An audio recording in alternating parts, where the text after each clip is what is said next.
Public hearing on the video surveillance policy EEAA. We all stand for the flag. I pledge allegiance to the flag of the United States of America and to the republic for which it stands, one nation, under God, indivisible, with liberty and justice for all. Michael, go ahead. All right, thanks. So this public hearing is in reference to policy EEAA, which is titled Video Surveillance on School Property. And this policy addresses video surveillance on our school property, as well as there was a recent RSA put into effect that addresses the use of video and audio recordings in classrooms. And within this policy, you'll see that there, in the second paragraph, it addresses that specifically, stating recording equipment will be placed in classrooms only after school board approval following a public hearing. The administration must receive written permission and consent from the classroom teacher and the parent guardian of all students within the classroom prior to the use of recording equipment within a classroom. So this is something new in the sense that we also need to receive permission from the teacher if we're video or audio recorded in the classroom. We currently get permission from parents for students, whether it's still photography, video, or audio recording. However, this all applies specifically to the classroom. The teacher needs to give permission as well, so that's a change to current practice. And just wonder if there are any questions regarding this policy from the public.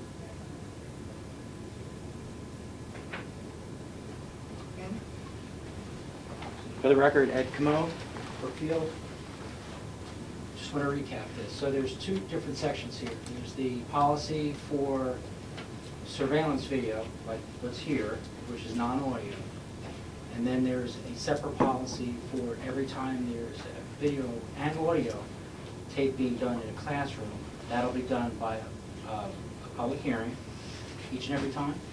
No, this public hearing addresses this policy, so it's a one-time public hearing with board approval, as long as we have permission from the parents of the students as well as the teacher for the video recording in the classroom. Who owns the video for the surveillance? Is it the school district? Who controls that? The school district, yes. District. Mm-hmm. Who will control the video taping within the classrooms? For most parts, usually administration that might be doing the video, and however the teacher could use the video, but it's using school equipment or another piece of equipment.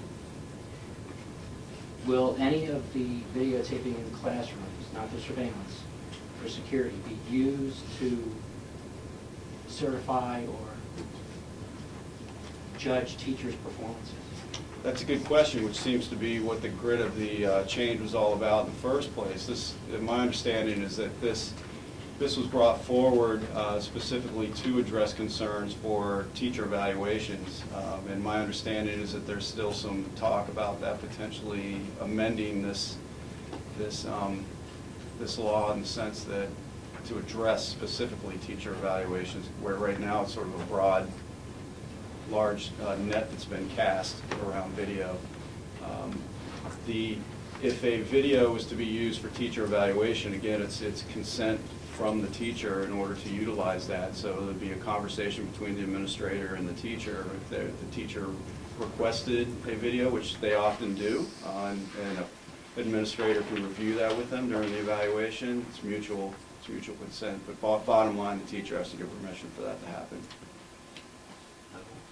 Yeah, go ahead. Is there any policy in place now that sets that in place, so there must be consent given by the teacher when the administration is going to videotape inside the classroom? This would be it. That would control that? Yep. Okay. Thank you. Well, Where the school board is potentially going to approve this, wouldn't the school board actually be ultimately responsible if a video is taken, audio, video taken, and there becomes a problem because of it? Wouldn't the school board and the school district become ultimately responsible we approve this policy?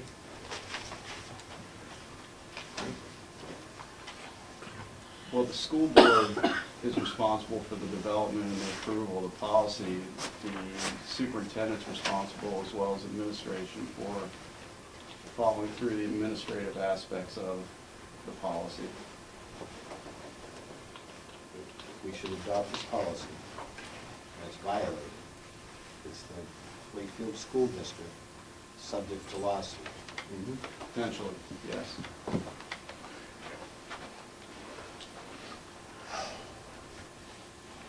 Which you would be with any of the policies that are in your massive policy manual.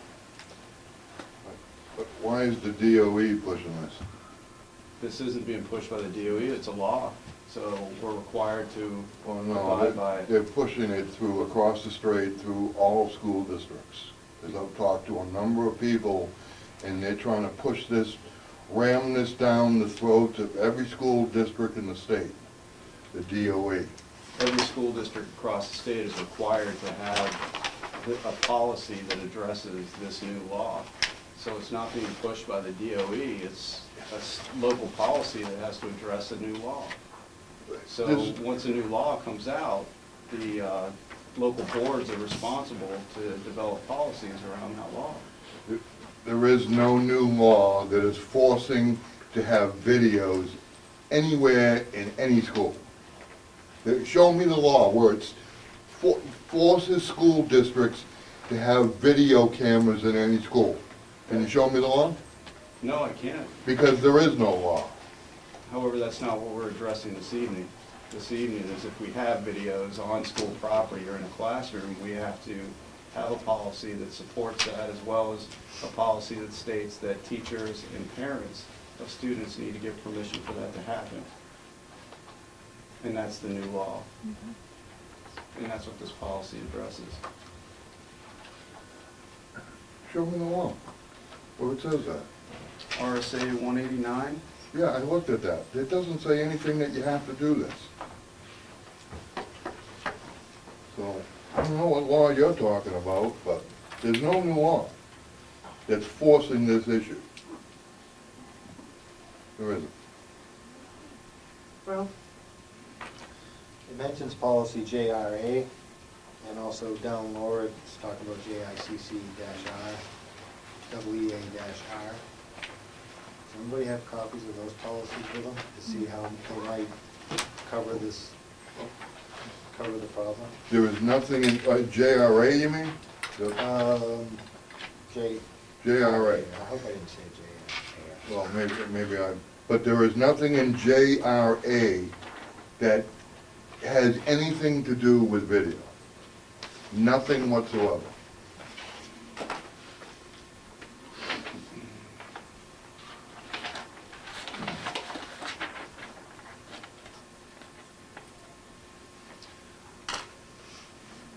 Is it possible to get the definitive law and supply that to the school board? I mean, I think this is the second hearing on this particular policy. and First hearing, second reading. second reading. Second reading. Is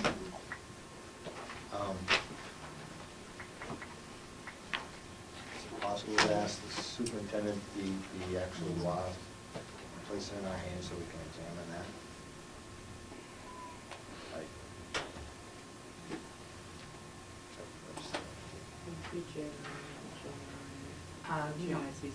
We don't have a JICC, we have a JICC. so we would strike that appendix note in there. And that's straight out of the New Hampshire School Boards Association. I'm looking for the so- EEA. And we don't have an hold on. EEA. Both of those are in regards to transportation, so that must be, both of those must be in recordings on the buses. Both of those are transportation related. But if you look at the, you know, I still think that it's important that we do this. I know that you want to see the law, but I don't necessarily know if we make policy strictly based on law, or if we make policy that protects the students and the teachers. So I guess I like the technology that allows the teachers to stream their lessons and then have more time in the classroom. And so I look at it, I don't look at it as a negative, I look at it as a positive, because the teachers can incorporate new technologies into their classroom, and this protects the students as well as the teacher for doing that. So I don't look at this as a negative, I look at this as a positive. And I guess I don't need to see a law to move forward. I've read what was passed in September, and I understand that there are situations that are being revisited because of the restrictions it puts on teachers, and maybe being evaluated through that video. But I think that from what I've heard from our building administration and Michael, is that this is to incorporate more curriculum and more positive teaching methods in the classroom, not bringing anything negative towards a teacher. So I personally, I don't need to see a law. Ed? Thank you, Madam Chair. Have you begun deliberation here? We're still in public hearing. Are we going to ask the public for more comment and then move into deliberation? Thank you.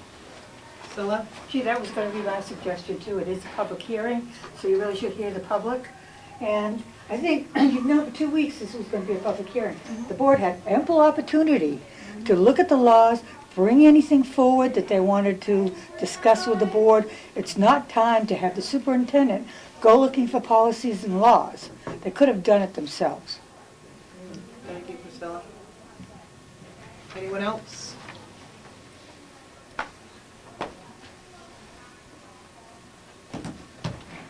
Steve? Well, when you're talking, first off, when you're talking surveillance, and being the fact that this is a two-party consent state, you need to be real careful at what policies you're passing, because you will be sued. And when you're talking about audio recording someone's voice, you need both parties' consent. So it has to be. And yes, Priscilla, I did review the laws, and that's why I stated when I stated, there is no law that is pushing this.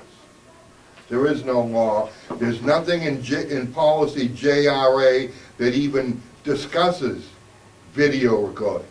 So it is, and not only that, but you can't create a policy that supersedes a law. You can't do that. That's in violation of the law. You cannot create policy to supersede a law. And you need to be real careful when you start talking about audio recording people's voice. You will be sued. I guarantee you. So you do need to see the law. Seems to me if you have permission from the teacher and all people that are going to be audio recorded, then you're following that policy. But what happens if one student in that classroom says no? Then it's not done, or that student is not video or audio recorded. So that student is then losing an educational opportunity Not necessarily. because he's being removed from his class. He may not be removed from his class. He may be put in the back where he's not going to be video or audio recorded. They'll have to, administration would have to decide how that's going to happen. There could be more discussion, Madam Chair. It's not an agenda item now. Right, it's an agenda item, so we can, if there's no more public comments, we can put this aside until we get to the item on the agenda. May I make a statement while I'm thinking about it? Certainly. I believe this only addresses video surveillance, no audio surveillance, no audio recordings, as we asked to amend this policy. So therefore, that mind, using the technology in the classroom, I see the point and I agree with the point, but what good is video recordings if we're not recording audio? How much of a lesson is anybody going to grasp if we're not creating a policy about audio?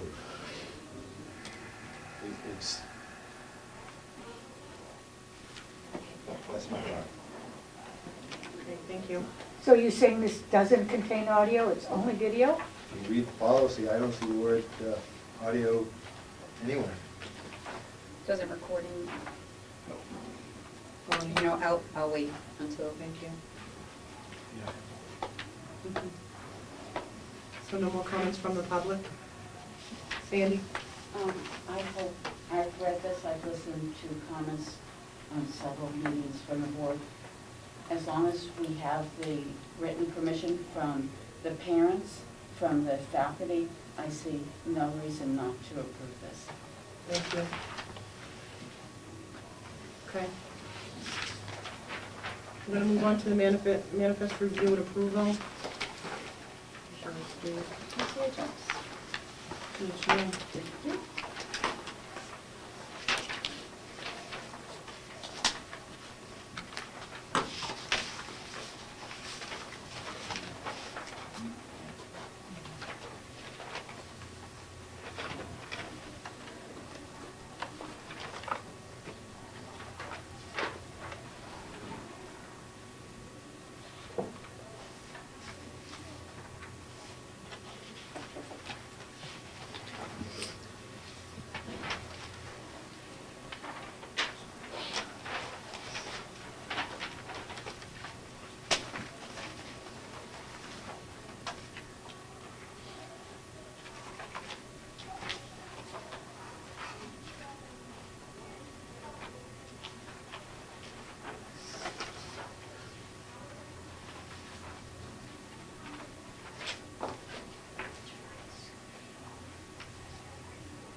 That's my favorite. That's all I got.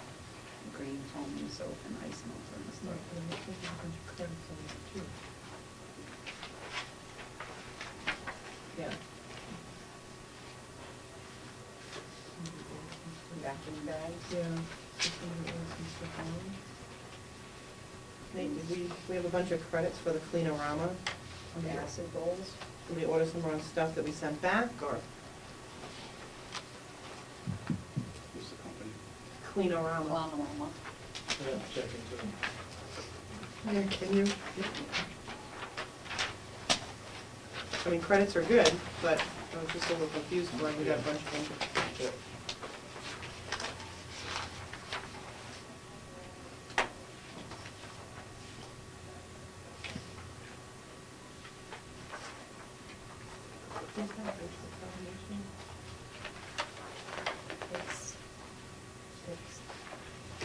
Basics automation is an estimate on why those rooms are so hot.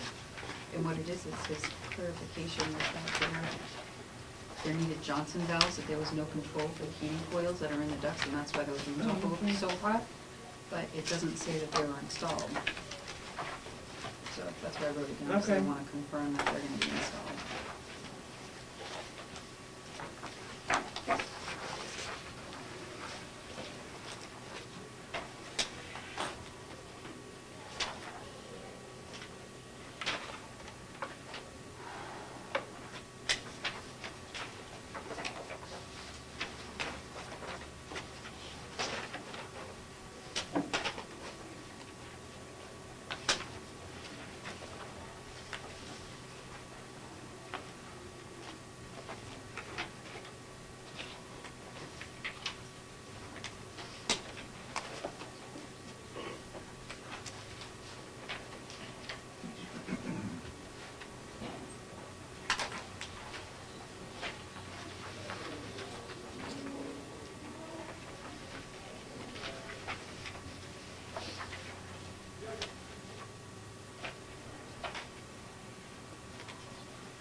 Thank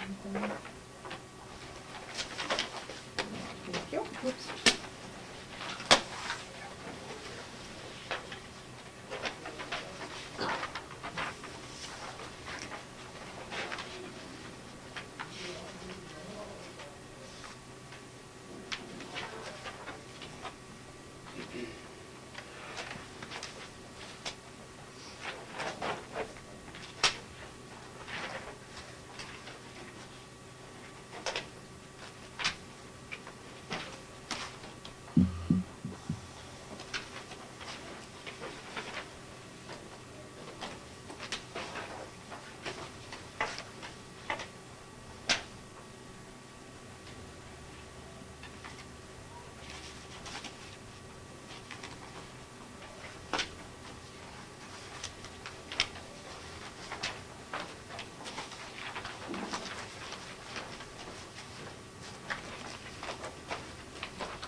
Jerry, what are exhibit boards? Last year we did the National History Day. One student who won the state went down to Washington DC. Those exhibit boards out of the boards the kids put their presentation on.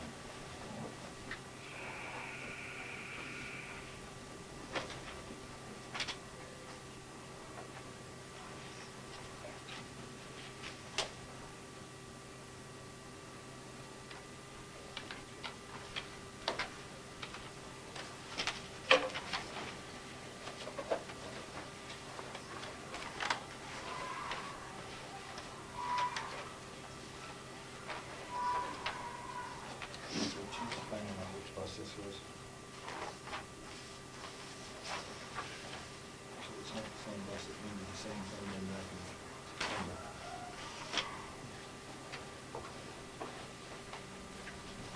That's not right.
VIN number?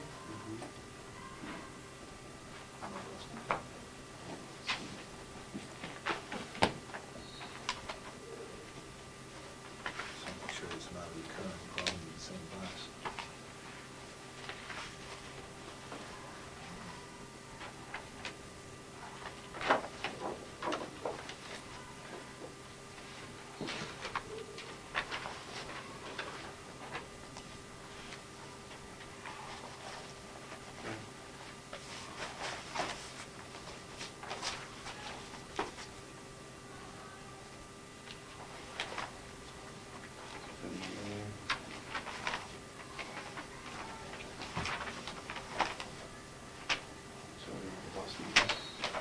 Well, yeah, I could probably.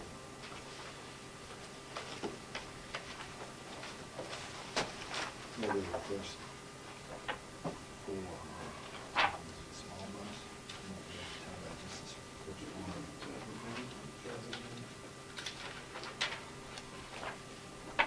But the abdominal is 7, 40.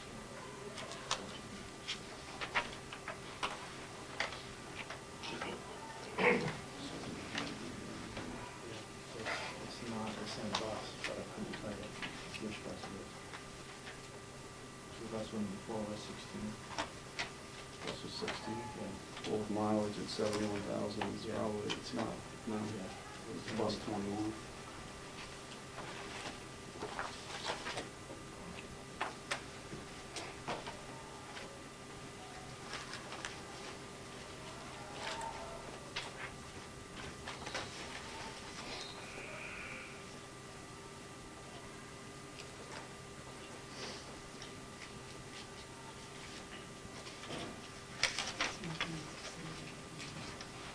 Excuse me? No.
I make a motion to approve the manifest.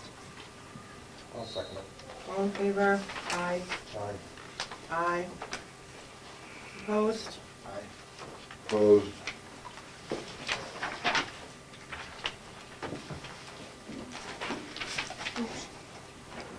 Back to me. Is that right? On this one?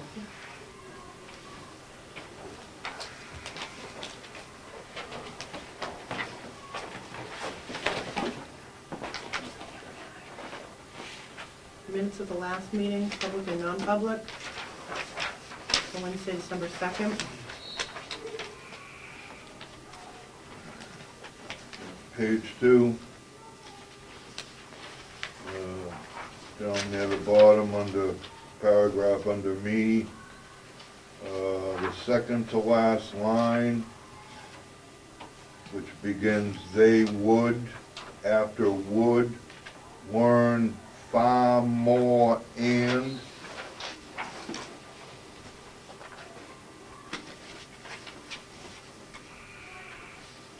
Bonnie?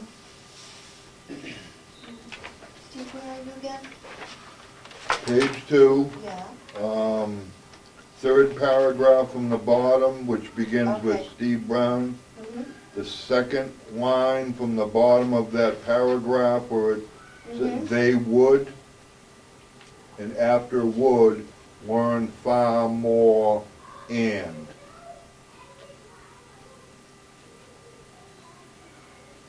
Okay, thank you. I did. On page 5, fifth bullet down, it's stated that Fairpoint may not have the capability of handling, it was the internet bandwidth, not the phone lines. Okay.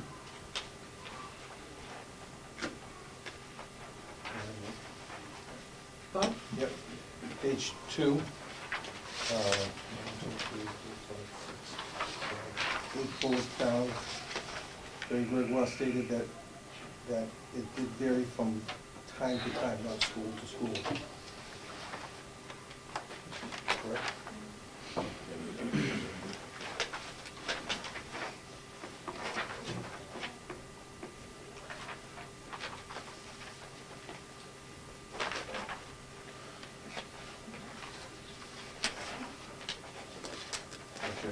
Go ahead.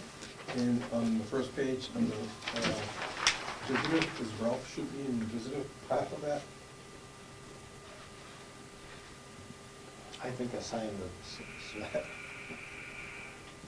I don't mind this one, that's one. You're in 2 spots. Only be in one. You can only be one. Pick one. Well, if I had to choose anything, you'd be up on top, you know, there, on the very top. So you're not a visitor. I did sign the visitors list, that's probably how that happened.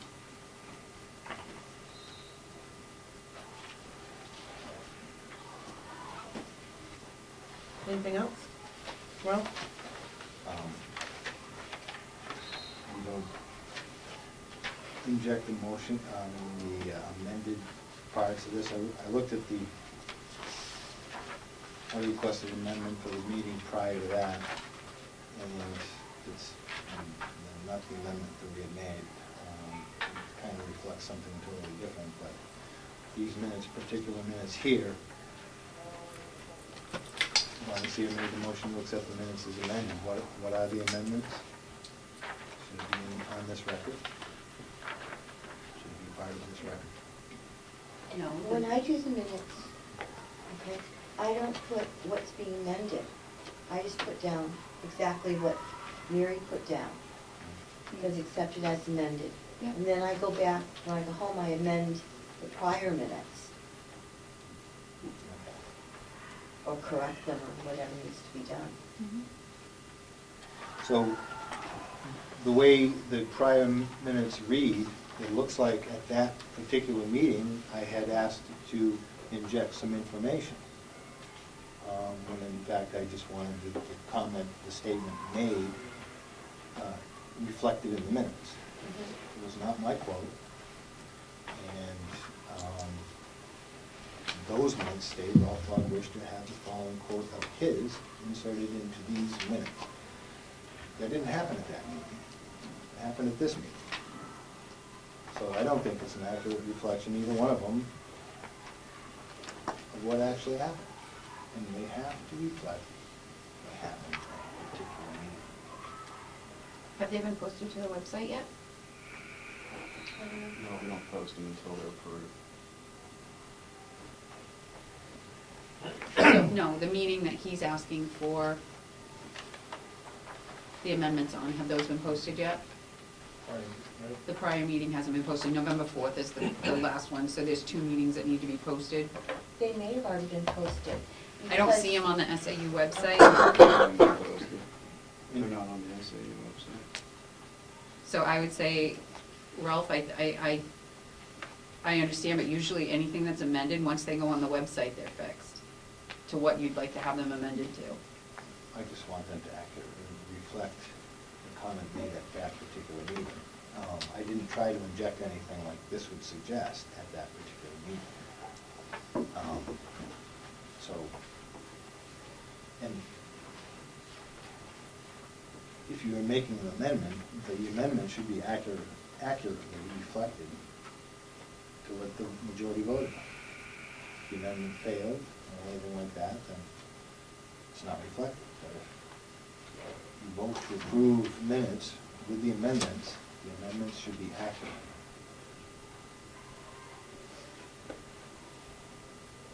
I don't know if you want to see a copy of the minutes, the amended minutes for the meeting, and so you can see what I'm trying to say. Did we give her a copy of what you were I went down to amending? the SAU and got a copy of that last week. Must have been Thursday, What's the date? the 18th of November. November 18th? And, you know, of course, I wanted to make sure I wasn't mistaken, so I went and saw the film again. And I was asking to inject into those minutes what Bonnie had stated, that she had a conversation with the superintendent who stated he wanted no part. That's what that amendment was. That's what you voted to approve. Two people voted against it because we wanted to table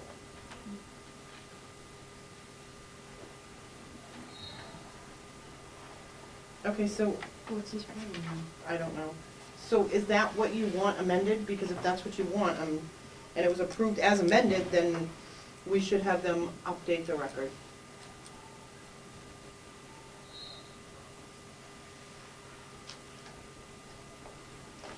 Is that what you asked them to put in there?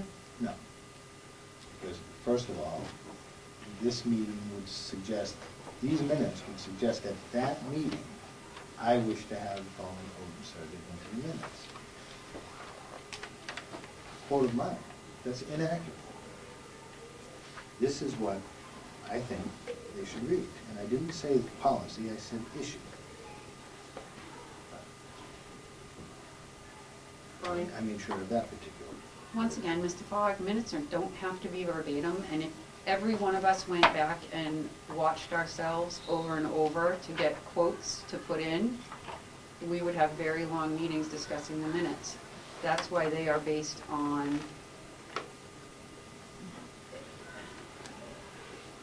I don't know,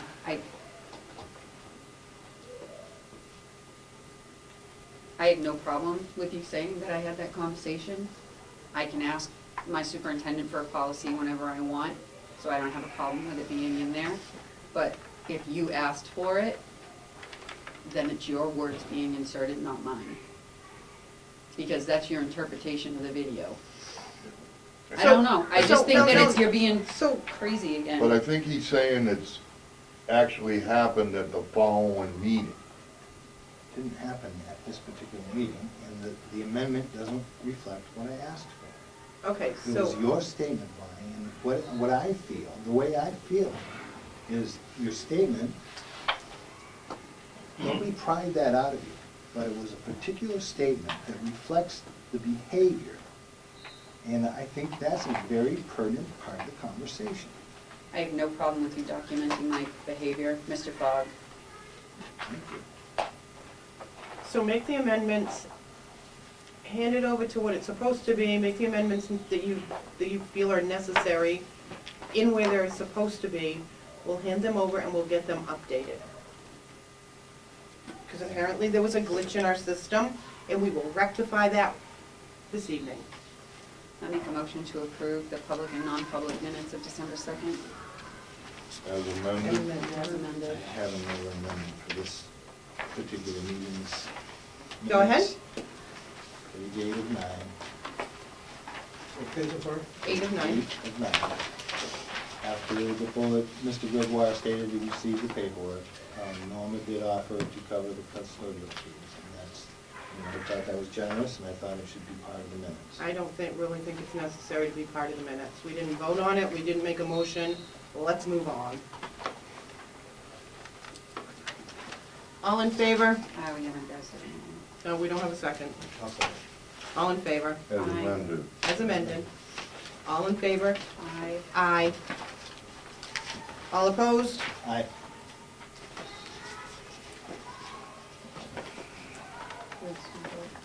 Steve opposed? Bill. Public comment? I have a question about the minutes. And correct me if I'm wrong, I thought that after a meeting, you had so many hours to present them to the public, which I thought was 72. Not for non-public. 72 hours for non-public. If they're not sealed, it's 72 hours for the non-public But minutes. I thought any minutes had a certain amount of hours after a meeting to be posted. And the way you're doing it is you approve the minutes at the next meeting, so they're not put on the website now until they're approved. I thought it was after each minute. I don't know. Go ahead, Mr. Tercey. They need to be available for review, and all of our minutes are available for review within that 72-hour time frame. Okay. Where? At the SAU office, On the website. not on the website. We don't post them until they're approved on the website. Can I clarify that? For the public meeting, it can take up to 5 days. The law will allow 5 days for the public session. And where would I 72 find, and hours. where would I find that it's 5 days? Because I always thought it was so many hours. 72 for non-public, 72 hours for non-public, 5 business days for public minutes. And where would I find that information? In RSA 91A. Priscilla? I've got some information on that EEAA.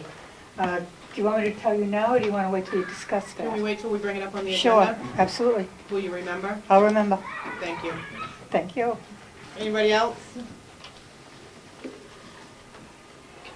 Administration, curriculum coordinator. So, teachers are still working on their units.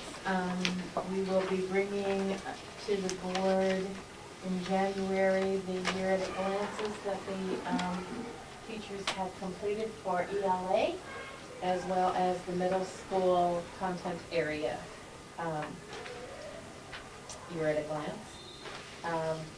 Mr. Gregoire and I were happy to present at the Chris McAuliffe Technology Conference in Manchester on Zaption and how we use it for professional development and staff meetings.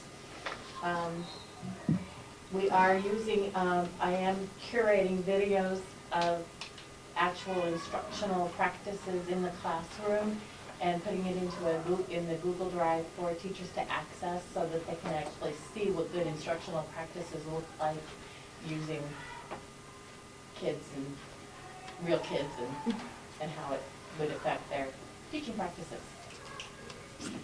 And we, Mr. Gregoire did share with the staff the schedule of assessments that we proposed. Did you breathe a huge sigh of relief? what was their reaction? Positive, very positive, you know. I think everybody would like to find more time to teach and less time to assess nonstop. Great, that's super. Any questions? Yeah, can you repeat that, Mary, about the videos? There are public videos available on the web that there's quite a number of them actually that use instructional practices that are research-based, based on Bob Marzano's work or John Hattie's work on instructional practices that actually move student learning forward. And those instructional practices, teachers need sometimes to be able to see what those look like in a classroom. So I've been finding videos and putting them in the Google Drive so that teachers actually can access those videos at any time if they want to, in order to look at what that instructional practice is. Or Marzano? Marzano, M-A-R-Z-A-N-O. Z-N-O? Z-A-N-O. A-N-O. And Hattie? Hattie, John Hattie, Hattie. T-T-I-E. I-E. Thank you. Thanks, Mary. Student Services Report? We've worked with the Department of Ed, and they are working with Monica to bring some coaches in to assist with review and IEPs and compliance, so that they'll be well prepared for the IEP monitoring next year.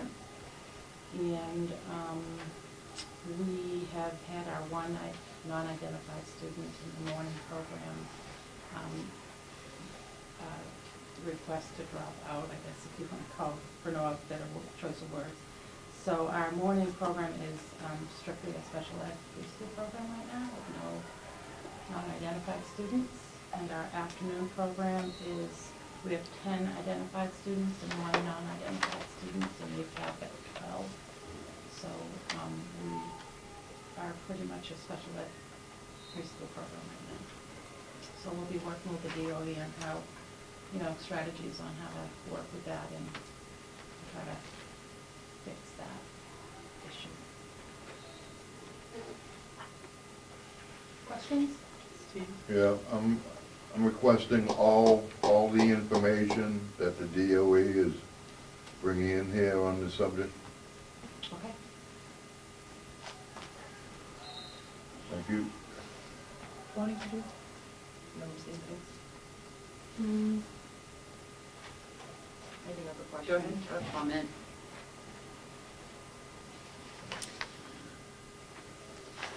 The likelihood of our public preschool for early intervention ever being in compliance without offering more sessions is, I don't see it in the foreseeable future.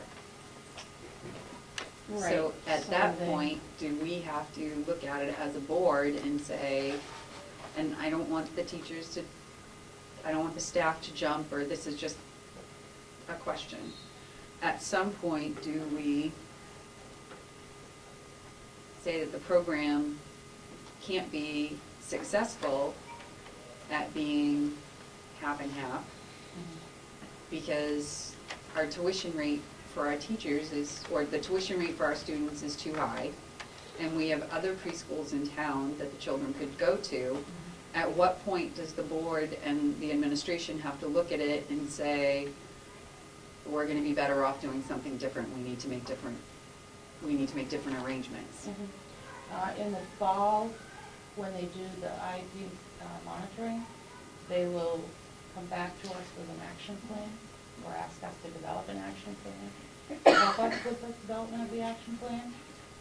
The coaching that we're going to receive this winter is my hope that we can work through that coaching to come up with a plan prior to IEP compliance and monitoring. And yes, the two areas right now that have been problematic for us is the tuition, and we have had non-identified parents request transportation. And we have said no, because it sets a precedent that I don't think you want to set. So the two factors that cause it to be difficult to want to come as a non-identified student at this point. It's more that, I think, than the sessions. Because Well, one, you provide transportation for identified students. We would not provide transportation to other area preschools, even though they're in district. Right. So, we would unidentified, for an identified student. unidentified student, yes, but unidentified, we don't. And, if we're offering the program, should we offer transportation to everybody? I think it's a real slippery slope. It's a slippery slope. So at what point is it monetarily and educationally not in the best interest of the district to offer the program and not outsource things? Well, we already are looking at having to place our identified students in local preschools. Well, I know- Because of our numbers. I know that we've said- We have had the conversation, we've initiated the conversation with 4 of the preschools in town, and they are interested in talking about that. So that's step 1, is to identify the placement process. So a student that has minimal needs could be placed in a local preschool. There are other options that might help us with making it a least restrictive environment, but there are a lot of obstacles. So I would say this spring we'll have better information around really the direction we need to take. And next fall we'll be asked to share the direction that we would take for that. So next fall, you'll be sharing that information with us? I hope to have a good action plan in place this spring as we enter the new season. That would be nice if we can have something a little bit sooner. Yeah, and. Rather than and later. It's, clearly going to be probably the biggest area they'll look at in terms of the compliance monitoring, so we have good coaching around that. Steve, did you have?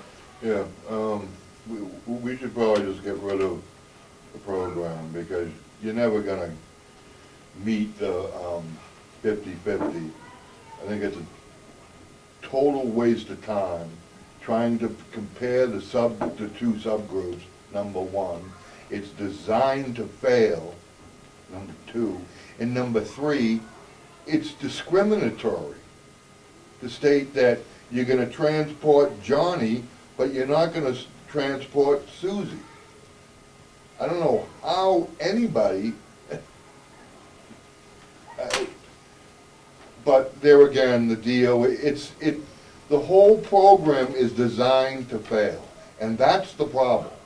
And we probably should do away with, we're never gonna meet the criteria, never. You're never gonna get 50-50, and if you do, it's not fair to any of the children. It's a total waste of time. And now we're gonna start discriminating against students?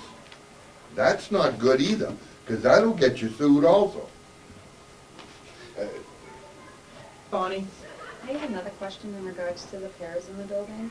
How many pairs are we at right now, and how many are one-on-one, and how many are like just classroom pairs? I believe our number right now is 22. I could not tell you off the top of my head how many one-on-one and how many classroom, but I can bring that back to you next.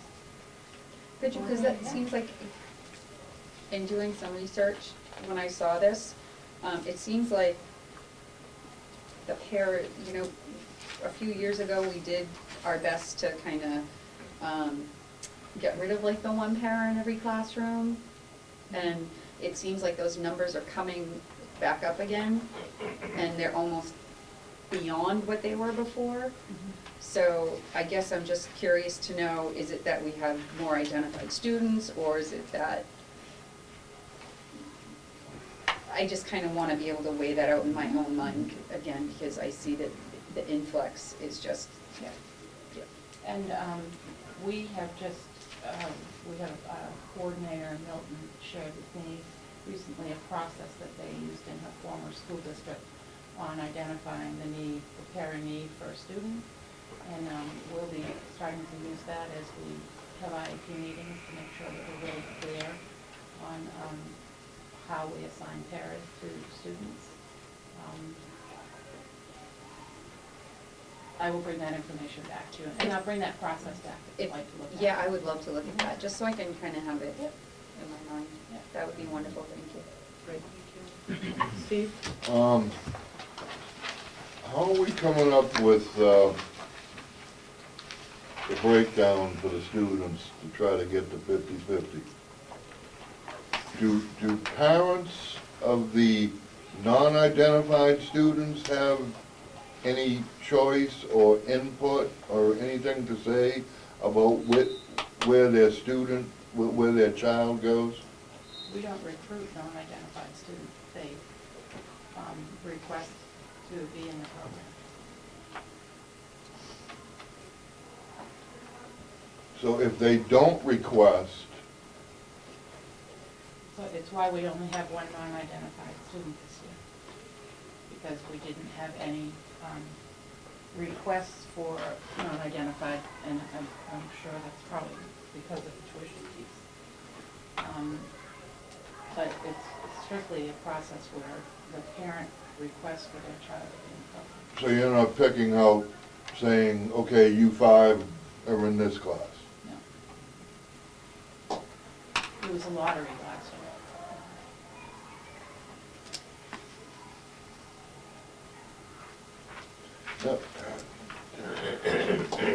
Is that gonna, will this continue into the higher grades? Least restrictive environment? Yeah. It is the law in all grades. The law is that students have access to the least restrictive environment for your appropriate public education. The difference being as you get out of preschool, preschool was originally designed when you were required to provide education for students with disabilities starting at age 3. However, when you move into kindergarten, first grade, and so forth, your program is specifically designed for students with disabilities and without disabilities, so you get more of a 50-50 breakdown naturally within this classroom. Well, The state requires students with disabilities at the age of 3 to go to public school? Is that what you're saying? The public school system is required to provide services for those students. If a student attends a private preschool, the public school system is required to provide services within that private school setting. So it doesn't necessarily have to be within a public school. A student can go to a private setting and we would still be responsible for providing services within that private setting. go ahead. So if a parent wishes, hopes to educate their child themselves, is that going to be, or is that currently illegal, where the state's saying private school or public school? Parent choice. It's a right. The parent has a right to free appropriate public education from age 3. If they choose. If they choose. But I mean, I just hope the choice of, I'll do the best I can to raise my child as he or she needs, right here at home. I hope that that's not being taken away from the parents. You know, it's a parent's choice as to whether they want to access the services or not.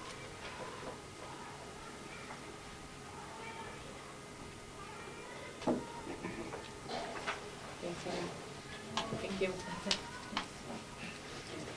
Principal's report, Mr. Gregoire? Yeah, so, all our students took a trip down to Wakefield Opera House to see the Julian Brownie show. It's a trip we've been taking the last couple of years, and we're very fortunate to have benefactors from the Wakefield Opera House and around town to provide the funds to bus the students down there, pay for the show. It doesn't cost the school anything. It's a great opportunity for students to go down to the Opera House and experience that art and culture, and they had a great time. And after talking to the performers, it was nice to hear them say this is a great group of kids, and the best they've had, great audience skills, and just outstanding. Student Council, for Thanksgiving, collected 20 bags of non-perishables during the November can drive. During the student council meeting, Janet Miller from the Wakefield Food Pantry came down and spoke to the students, and it was great for the kids to hear that their food and their efforts were staying in the local area, helping local families. They were very impressed with that. Thanksgiving celebration we held in a lot of classrooms. We had a lot of parents and family members come in, take part in turkey dinners and mashed potatoes and pumpkin pie and all those great festivities and traditions. We've received a number of surveys in from the tech surveys so far. We've received more than 100, and so far we're looking at a lot of people having access to the internet and devices. We're seeing a fair number who are using it at home for homework. A lot of the ones who aren't typically what I'm seeing are the younger kids that aren't using it, but as soon as we get those results, all families will bring them to you. That's everything I have. Thank you, Aziz. Laverne? So, as you can see, we had more building referrals this month than we did bus referrals. It was pretty much spread throughout the grades. We did have some repeat offenders, and we had 3 of those, and that, again, kind of 32% of the office referrals. Year to date, we're at 70, which is slightly higher than last year, like 3 or 4 students more from year to date than last year. And if you look at year to date, it's students with 3 or more. So our repeat offenders at this point count for 44% of all of our referrals. So although it is, some of the numbers look higher, that's more due to repeat offenders coming in more often than it is the overall building. So that being the students who are having a harder time following some of the rules, making good choices, they're accounting for it, and that's bringing the number up. It's not actually school, it's not spread throughout the school. We did have a couple different suspensions, one that was a little longer than the other, which accounted for some higher number of days. If you do look at the sheets, you will see though, if you look at the charts, you will see the office referrals for year to date, and it talks about processing. We're still able to handle the bulk of our behavior just by talking to them. That means most of it's that first time offense. And then it starts swinging into the consequences and you know, whether it be time in the office or suspension or detention, they count for the percentage of it as well. So that's 59%, but 41% is just they're in once, we talk to them and it's done at this point. Any questions on that? Okay, thank you. Great, thanks. Mr. Tursi, the School Administrative Unit, SAU, default budget. Thank you, Madam Chair. At the meeting the other evening, I handed out, everyone got a copy of the default budget. Our default budget is coming in at $8,943,929.79. That's a difference in $62,253.33 from our proposed operating budget for FY17. This evening, I'm looking for the board to approve that default budget number so we can insert it into the warrant article with the operating budget. Want it repeated, Bonnie? I just wanted to find it. That's last year's budget, right? Yeah, basically, if you look at the variance of $62,000, keep in mind that the proposed operating budget has a little over $42,000 in for transition monies, and also has the bus lease in there. So that's really the two numbers that make up that $62,000. So without those 2 items, you're looking at almost a level funded budget. But I mean, that, the 8.9, that's last year's budget. So why do we have to reapprove that? Because you need to, you're, in the article for the operating budget, the proposed operating budget number is the budget committee's number. They need to vote on that, so it goes into the warrant article. The default budget is the school board's number that goes into that warrant article. Therefore, the school board should vote on that number because it becomes part of the article. It's your number.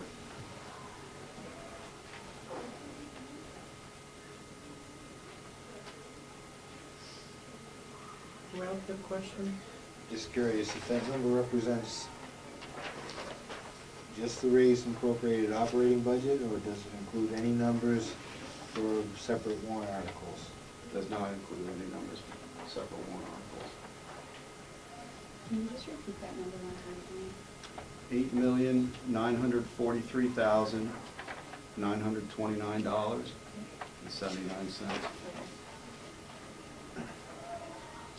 I'll make a motion to approve the default budget number of $8,943,929.79. I'll second that. All in favor? Aye. Aye. Opposed?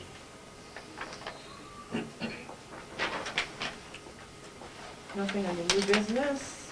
Old business, waste disposal option update. Mr. Adams. Yes. I I contacted 8 additional companies beyond the current company that we're using, and that included Frenard, that we had discussed, Casella Waste Management, State Line Waste Management, and others, okay?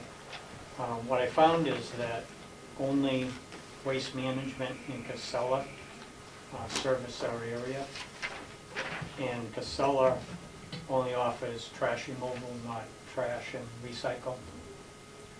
So we would need the same amount of disposal capability, the same container size.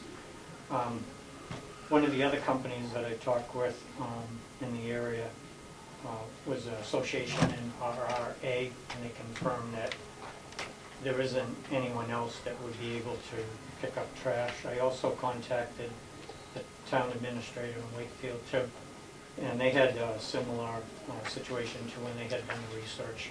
They come up with the same results. So what I found is I was anyway able to compare a current typical monthly charge of waste management at $407 to what Casella's would be given the same capacity of 16 yards, and theirs would be $421, so it would be slightly higher than what we're doing now. Okay. Additionally, we had the concern of, we have other items that include TVs, monitors, computers, fluorescent lamps, lead-acid batteries, and those kinds of things. And those are ones that we can't put in any dumpster type, the roll-off that we had discussed before as well. However, through NRRA, if we join that association, we can actually get for fee service. Okay, we would actually bulk up materials that we can put in our dumpsters, and then look at, having those picked up 2-3 times a year, depending on the quantities. We'd have to do some packaging, we'd have to inventory it and get it ready for shipping, but it would give us a capability. It looks like it might largely be able to get rid of all of the additional concerns that the board had, for additional things. Do you have a breakdown of the fees for us? We do. I gave that to Nathan. Okay, great. And so what we need to do, Joe, is inventory what we have, and we're going to keep stockpiling, basically, is what we'll do. And it'll probably be late spring, we're thinking out of this year's budget, to be able to put a number together and get a quote then for what the material would be, what it would cost to remove. Well, You know if anybody's come in and searched for the pallets and stuff like that If they what? Has anybody come and requested the pallets, to haul off the pallets from? Oh, I don't know if that recently happened. Is that against policy, or is that against? No, I mean, we give them procedure, for people using for stacking wood, you're managing them properly and such. Yeah, they can go. Maybe just to make it so that people feel comfortable doing, I don't think anyone would just come onto the property and ever take anything. Well, maybe I can't understand anybody doing that, but maybe in the weekly, you can put like items available, contact Joe and someone can make arrangements with him to come and pick them up. I don't think we, I think Joe made them available. Nate had a comment. Nate? After the last board meeting, Joe took all the pallets, put them to the side of the fields. Oh, really? Wouldn't get away, and he put a 4-3 sign on them. oh, he did. Yeah, and people didn't. I think a problem is that over there, parents aren't allowed to walk over there and season's done, so they might not see them. Wakefield Weekly is a good idea. Yeah. Or you could post it on the big channel, or something like it on the big channel. Or we can have it posted on the Wakefield Community Channel as a page as well. Thank you.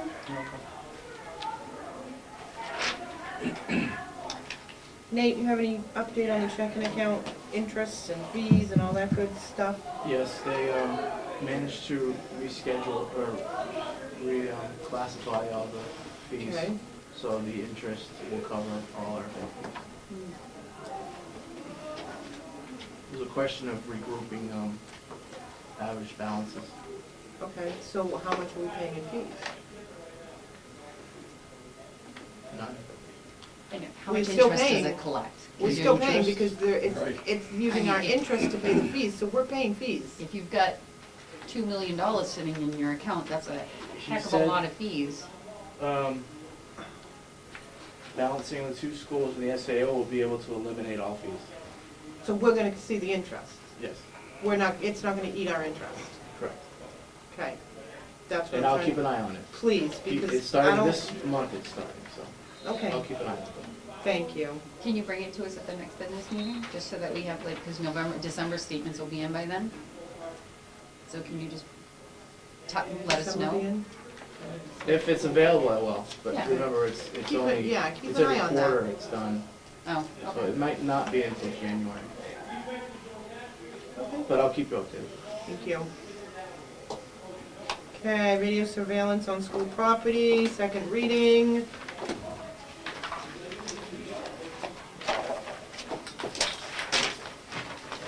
Bonnie? When you say in paragraph 2 where it says recording equipment, when you record something, isn't it audio too? So I think that that was my interpretation, that when you put recording equipment will be placed, when, I don't usually ever record anything that doesn't have audio, so I thought that that was covered. If it's not, and I need to make an amendment to the policy, I would like to do that, but it's my interpretation in reading this over that recording equipment, It'll be covered. it would be both. Priscilla? I looked up on the New Hampshire School Board Association website, and EEAA is titled Video and Audio Surveillance of School Property. So did you dump the audio part or Because something? at the last meeting, we struck the audio out of this policy. And there's a note down at the bottom that was put in October 12th. The New Hampshire School Board Association previously categorized this policy as mandatory / required by law. Category P. Upon further research, it is not required by law. However, New Hampshire School Board Association strongly recommends that if your school board has authorized or is going to authorize the use of video and/or audio surveillance or recordings on school grounds, you have in place this policy before doing so. Thank you. You're welcome. Make a motion to approve EEAA. I don't know. I have something I'd like to change. Go ahead. 1, 2, 3, fourth paragraph down. It's 2 sentences. Starting with the second sentence, thus superintendent, I'll make a motion that we strike that second sentence beginning with thus superintendent and replace it with video recordings that is not necessary for ensuring appropriate discipline will be retained for a period of not more than 10 days. The district shall comply with all applicable state and federal laws related to record, to record maintenance and retention of all videos. There needs to be a time, and that needs to be specific. Can't just leave it up to the superintendent to. Do you have that written down? Yes, I do. I could copy it. Uh-huh. Can I ask why you want to put a time limit on it? Yes, you took. It's illegal to record someone without their consent. Now, like I've already stated, you need to have this buttoned down, you need to have it exactly, you can't just leave it up to someone. I mean, you leave it up to human nature, so if the superintendent, whoever that may be at the time, has a personal agenda against someone, he could play games.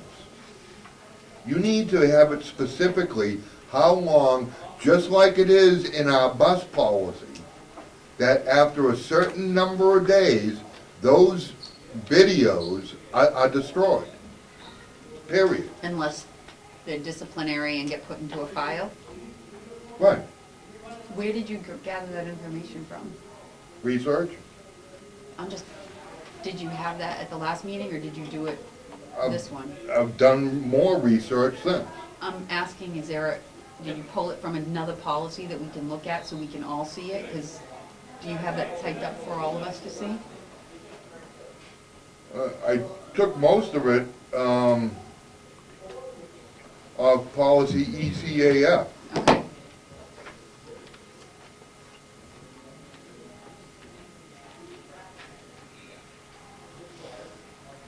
Okay. And then I have another problem down further, ECAF. And I think it would also protect the district by putting that the district will comply with all applicable state and federal laws.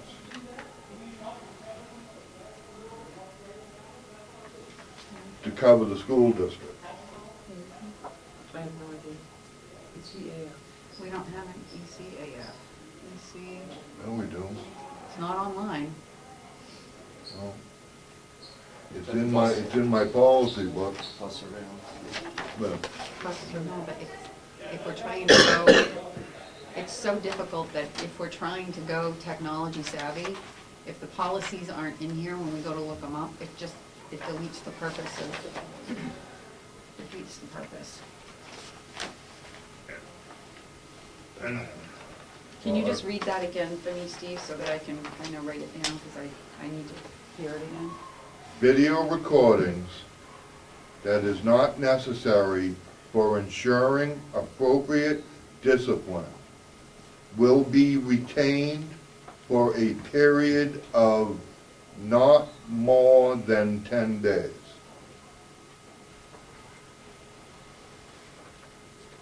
You get that? Uh-huh.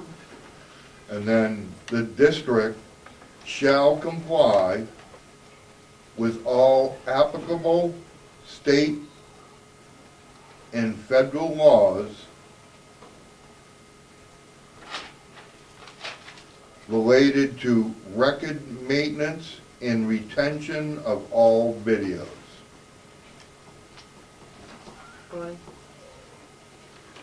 In putting that in there, how can, with you implying the deletion and not letting it be at the discretion of the superintendent, how does a teacher have that video in her classroom and be able to retain that information from year to year? If there's well, why can't you? If you teach a lesson and it's a great lesson and the kids thrive on it, you're saying that within 10 days it has to be erased. Yeah, Well, that like defeats the purpose of why we're trying to get this in the classroom. We're trying to get it so the teachers can utilize it as a tool. But if you only give them 10 days to teach the lesson and then they can't even keep it to do next year. So you want to put this in a student's education record for the rest of their life? No, I'm saying that it Oh, should be no, it able says- to be. it I'm says saying that. it should be able to be in a teacher's portfolio of their work. And that if it's the teacher, They want to make this part of it for the rest of their life. A I'm student's education record, and that needs to come out. I am Because looking. video should not become a part of a student's education record, period. I think that it's very important to give our teachers the tools that they need to use these materials in the classroom. And I don't think that deleting them after 10 days is doing them any justice. So, Steve, just for, I'm sorry, Please. just for clarification, your concern is if a video is used as part of a student's file for personnel. I mean, their Educational personal- record. Educational record, their file, their permanent Yeah. record here. Okay, so that wouldn't be applicable to the video recordings in the but that's what in the he class. wants put in the But policy. that's only discipline side of it, though, right? That's So only I'm just discipline. wondering if that statement that you made, Steve, is better off in one of the other paragraphs where we start talking about evidence of a violation of student conduct, like the next paragraph down. Well, no, which there starts needs, addressing that. but there needs to be a time frame, because it clearly states it's giving the superintendent the authority to determine how and when such recordings shall be deleted.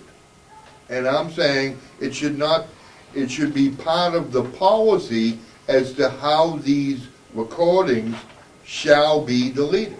Right, but we're trying to put it in where it's applicable versus just a Well, no, broad that's- statement. And if you put it in like Mr. Tercey's suggesting, as part of the discipline, in part of that discipline process, then that makes more sense than putting it in there as a broad statement and then these teachers record this lesson and then 10 days later, oops, gotta delete it and redo it. Well, then you gotta strike out that second sentence. Yeah, Madam Chairman.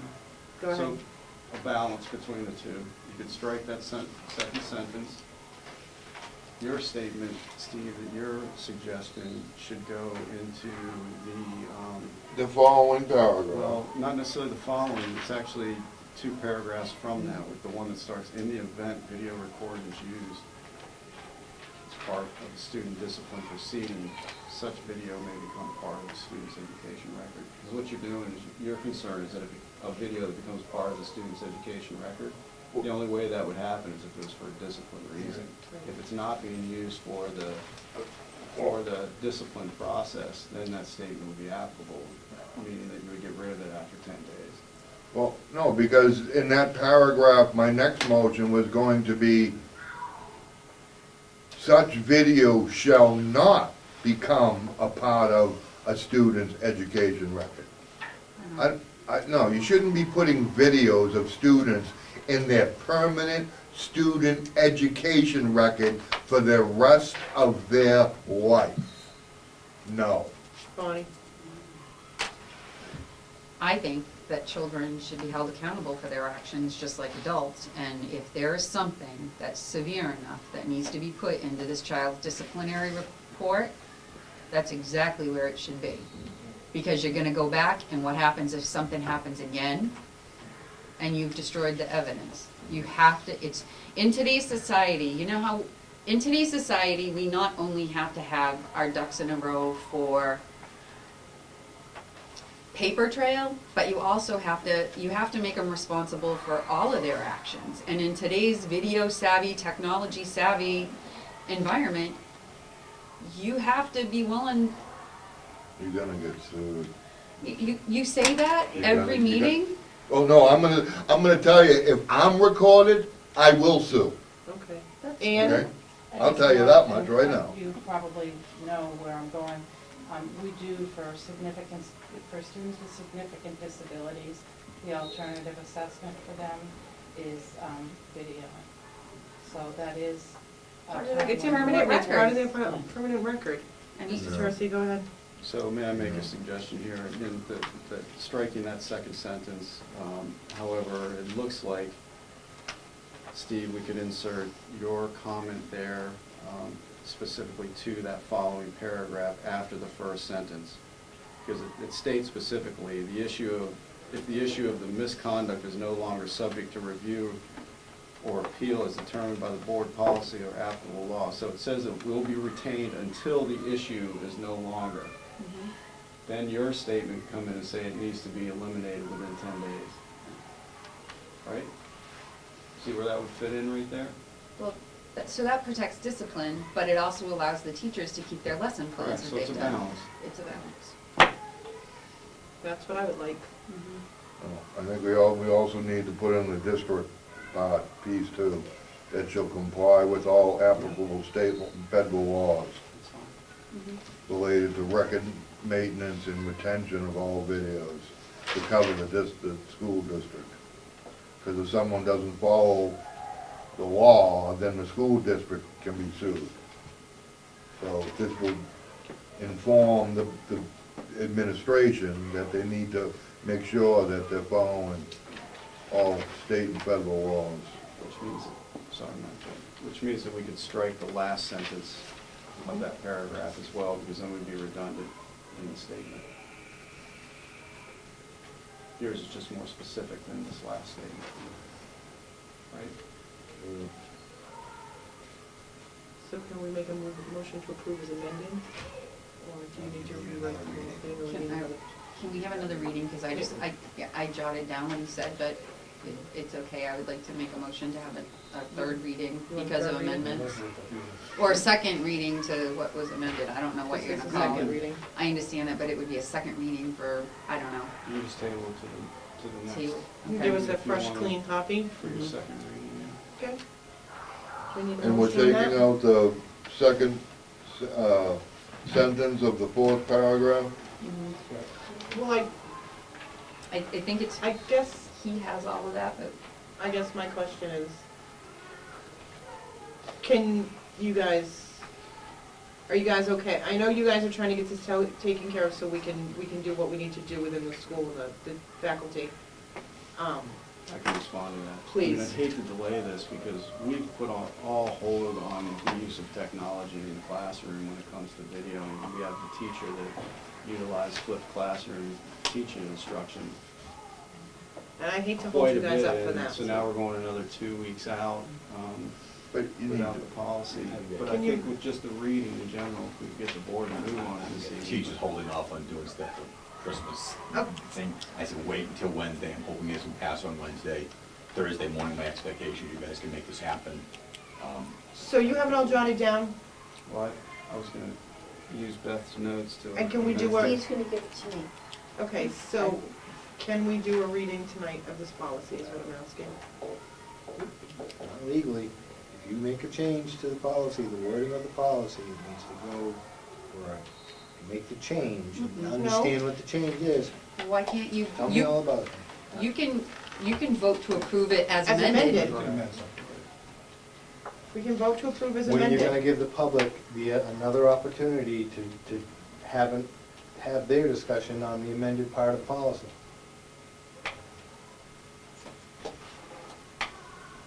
I just assume, we're told we have to do this because it's by law. By law, we have to do it, and we find out, no, it's not by law. But we're violating the law currently. Mr. Tressi, can we approve the policy as amended Yes. without having another reading? Without having, your policy Another- states it's a second reading. Ri- You right. vote on a second reading. And you can amend a policy and vote At on a second policy. reading. At the second reading. I make a motion to approve EEAA as amended tonight. I second that motion. The discussion. Go ahead. Does the public have anything to say about the amendment? Go ahead, Sandy. I think the way Mr. Tercey added the inserts into it would be fine. Thank you. Priscilla? I think the policy is basically moot. If a teacher can't use audio, how are they gonna even use this in a classroom, so. I confirmed at the beginning that recording equipment consists of audio. Audio visual is what it would say. You took the audio out of the title of it. It is Well, confusing. video surveillance, but then it says recording equipment will be placed. Recording is audio and But you visual. took the audio out of the heading of that policy, so that it would cover the audio Why part. do we have to take? Right now, it's basically video only. Because this goes along. And I looked up the definition, and in order to be both, it would have to be audio visual. Okay. two-party consent state. You have to have both parties consent. But the policy states that we'll have that. Right. So, Go ahead. based on that comment, you could amend the term recording to audio-visual equipment Equipment. in the classroom. Mm-hmm. Because that's what this paragraph addresses. Visual equipment. And that allows the teachers to do their lesson plans. Yes. Great. It just clarifies recording. And you got all parent signatures? Every single parent signed off on it. I looked at I asked the office staff the other day, because we put those forms on the beginning of every year, and it's a handful of students that have signed off as no. Ralph? And their rights are gonna be protected? Yes. They have to be. And they pull out a class for that? No, if they're being recorded, if there's a video going on in class, if they're videoing that class and that student has that form signed that they're not to be part of that video, then if they make sure that they're not part of the video, doesn't mean you have to pull them out of the they're in the class. They class. just They're in the can't class. be in the video. Ralph? Aren't we still missing the residency forms? So we get all the parents to sign off on this particular thing, but we can't get all the residency forms filled out. How the heck does that work? Isn't there a disconnect for anybody else? I'm gonna move the question, vote to move the question, or ask to move the question. Motion on the table. All in favor? Aye. Aye. As amended? As Yes. amended. Opposed? Opposed.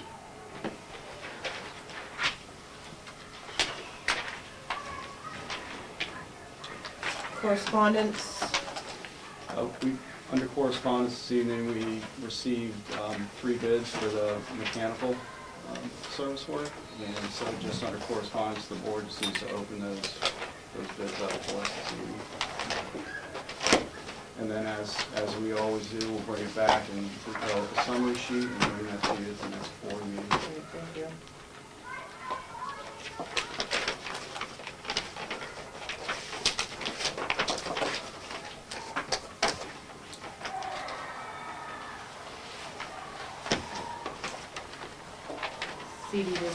CDB mechanical.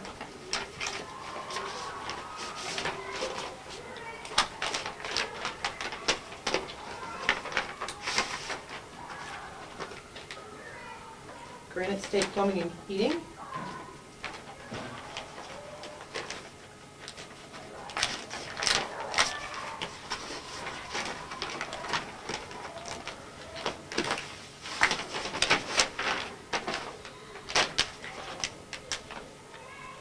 Control Technologies.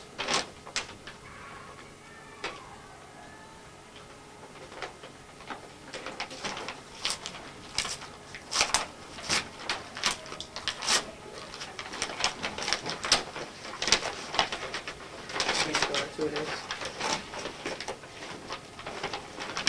Maybe not. Control Technologies. So you bring the summary sheets back to us? Next meeting. Great. Motion to go into non-public. I'll go over to the question. Oh, hey Bob. I just wanted to add, we did contact 17 companies. Mhm. It was advertised for our policy as well. And 4 companies did attend a bid walk, and as you saw, 3 did submit bids.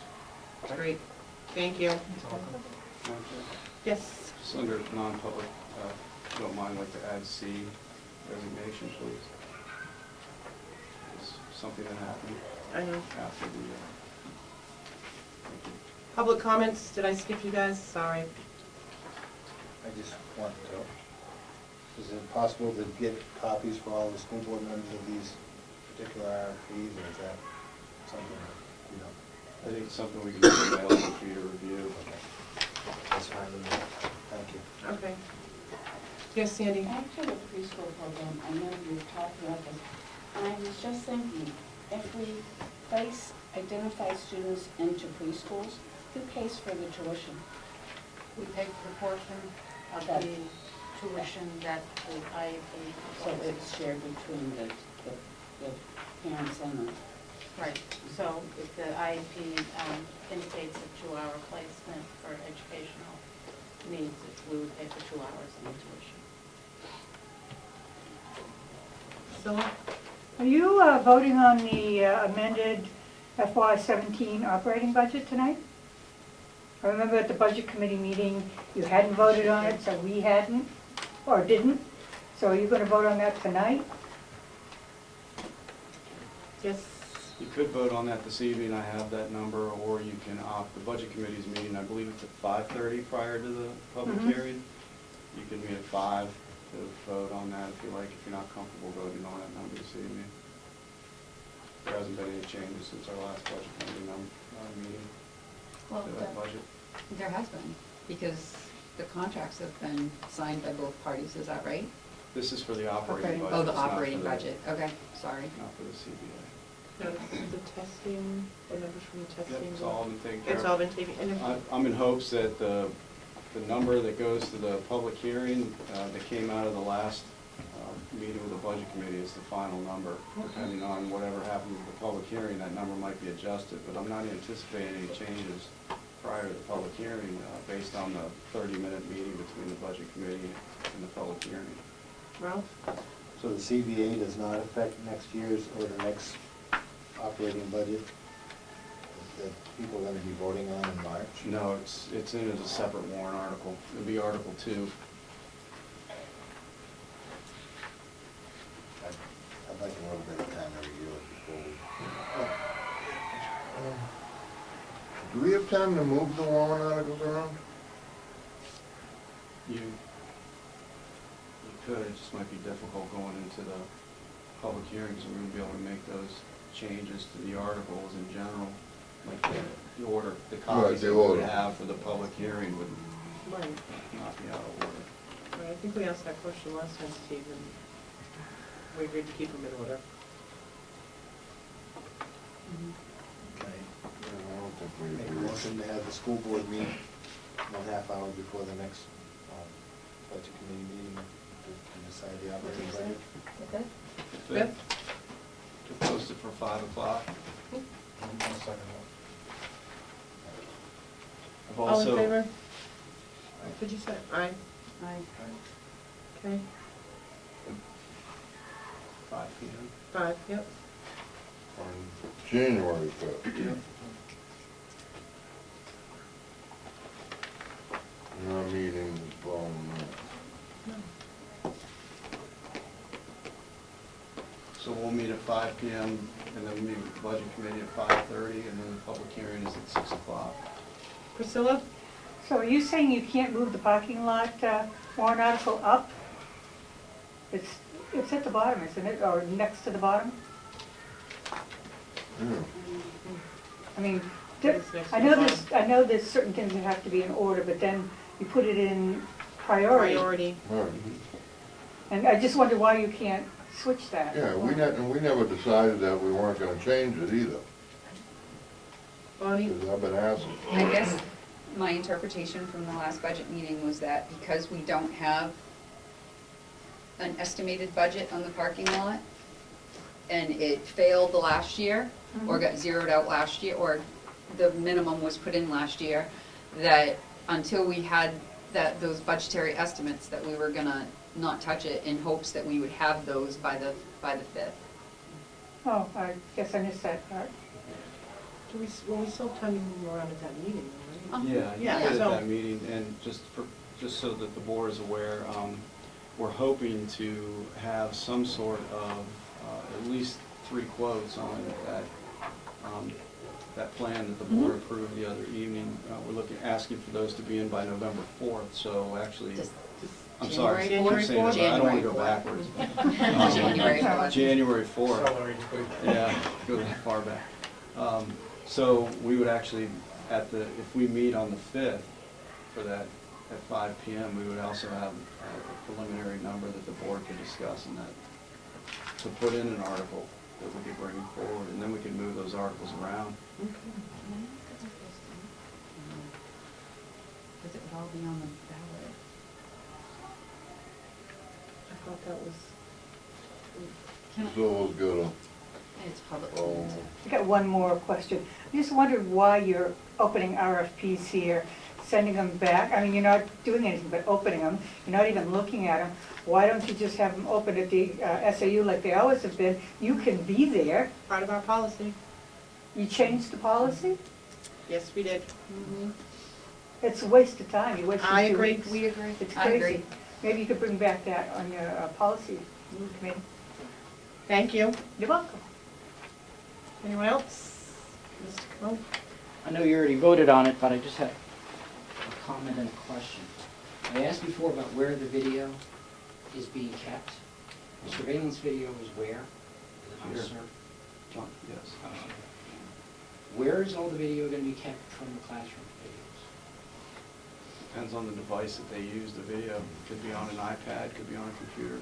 My question is, are both of those servers encrypted, and do they meet the FERPA standards for encryption, protection from hacking, etc.? And if you don't know that answer, you should check that to make sure. Yeah, I know that they're protected, but as we all know, the hacking piece, that's always an opportunity for somebody if they have the skill to do it, however they are. Well, if it's encrypted, that's why FERPA has encryption software, so you should check to make sure your systems. And I would also question if you should look into your emails too, your email system, if you're dealing with confidential information about students, that also should be encrypted. I don't know if you've done that yet. Thank you. Thank you.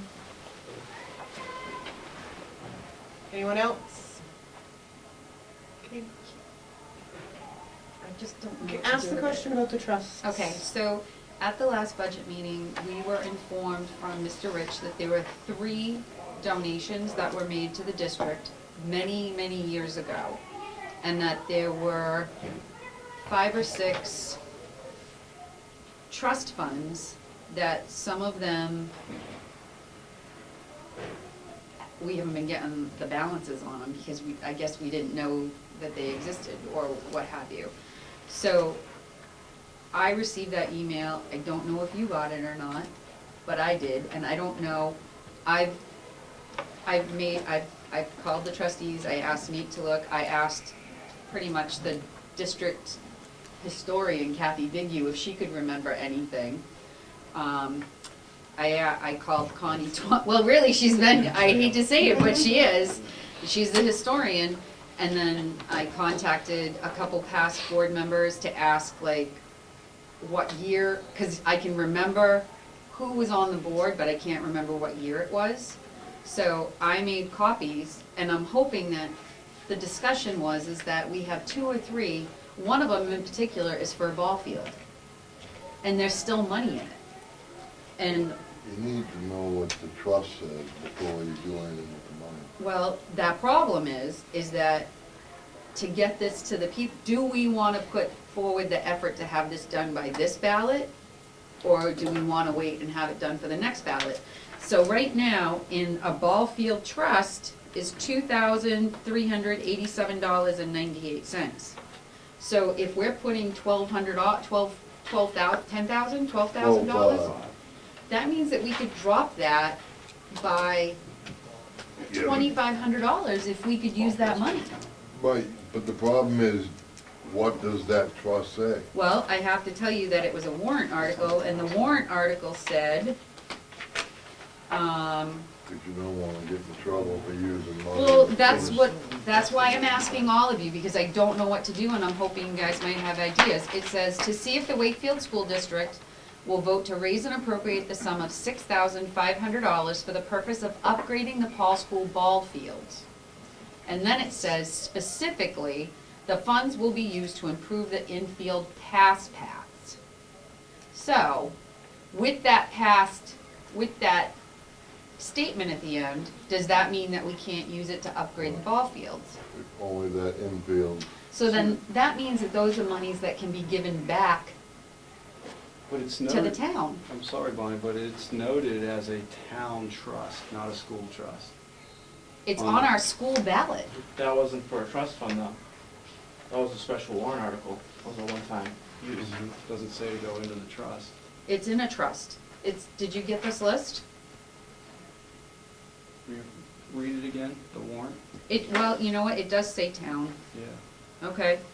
So that the- means the they have school- to do it, not us. Right.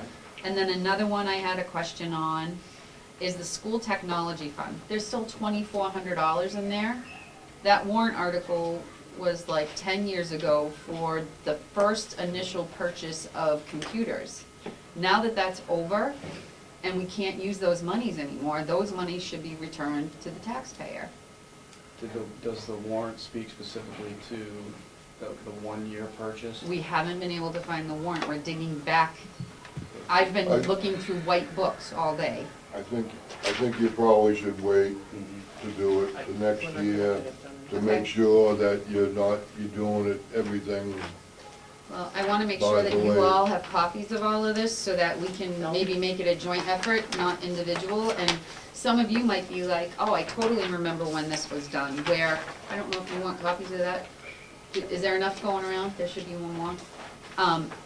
And then, the school supplies at the top were a one-time donation, but you could only use the interest. And if you look at $1,000, to get $546 worth of interest, we have not been utilizing that money for years. And I asked, who do you go to find out who was the one that donated, who accepted that first donation, and when did the ball get dropped? Right, but the problem, but that, there might be stipulations on that also. I understand that, but we could at least clear that up and, I mean, church support, the school can't do that anymore.